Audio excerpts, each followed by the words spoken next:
وذكر فإن الذكرى تنفع المؤمنين. Assalamu alaikum wa rahmatullahi wa barakatuh. May the peace and blessings of Allah be upon you all. I'm Abdullah Oduro and welcome back. Why do we pay zakat?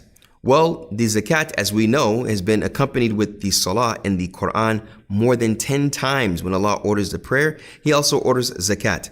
We see that it is definitely important, but understanding when we look at this beautiful verse of the Qur'an, chapter number 9, verse number 103, where Allah tells Muhammad, take from their wealth as a means of purification for them and causing them increase.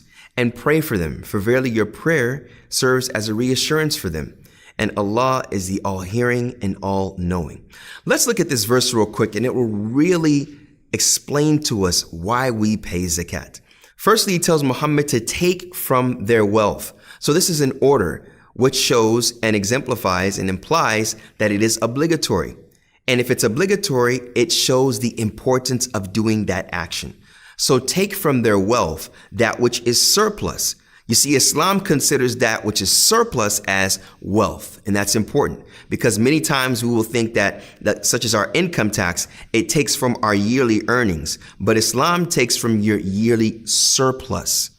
That which you need to survive is yours, but that which is surplus that is sat for a lunar year, that is what you give from your wealth, and that's considered wealth. So Allah tells Muhammad, peace and blessings be upon him, to take from the wealth of the people that were around him as a means of purification.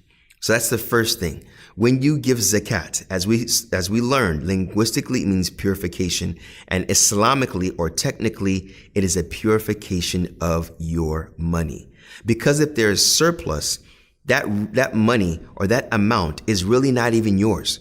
When we understand the concept of Allah being Ar-Razzaq, the ultimate provider, which is one of His names throughout the Qur'an, He provided and gave that to you, and He wants you to give back as a means of purification. Just as you would prune a tree and take off dead leaves from a tree, or you would have to cut off a part of the tree in order for it to grow and flourish and go beyond the shape and size that it was to help you and help others.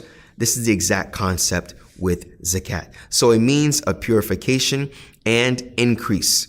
The Prophet, peace and blessings be upon him, he said that charity does not decrease one's money. You see, when we're doing actions of worship for Allah, we cannot only rely on the tangible. As we pray 5 times a day, it is detaching and relying on the intangible, things that we cannot see and touch. So when we look at zakat, yes, we give from our belongings, but we should have in our hearts and know that if I give for Allah, number one, Allah is going to provide for me. And when I do that, He will cause an increase for me to give more. It is when you invest in something. When you invest, you want to see the return. You're expecting a return. It's the same concept, but on a much greater spiritual level. When you give to someone that's in need for the sake of Allah, which is an exemplification of your spirituality, Allah will increase in that money and even increase you in whatever He wills in that which is better for you. Then He says, take from their money as a means of increase and purification for them and pray for them. As the Prophet Muhammad, peace and blessings be upon him, when he would take the zakat from the people that were eligible, he would pray for them and ask Allah to increase them and to place in their money barakah. Now, this word is very important. The word barakah means blessings. Blessings, what does it really mean?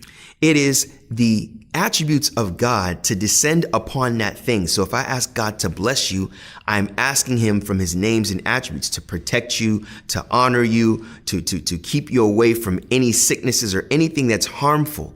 So when the Prophet would pray for them to be blessed, this is definitely purification and increase.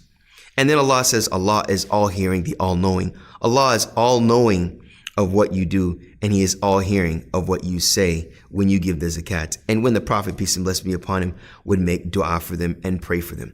So when looking at why we give zakat, we have to remember that it is primarily because Allah told us to, and Allah is the all-knowing and the all-hearing.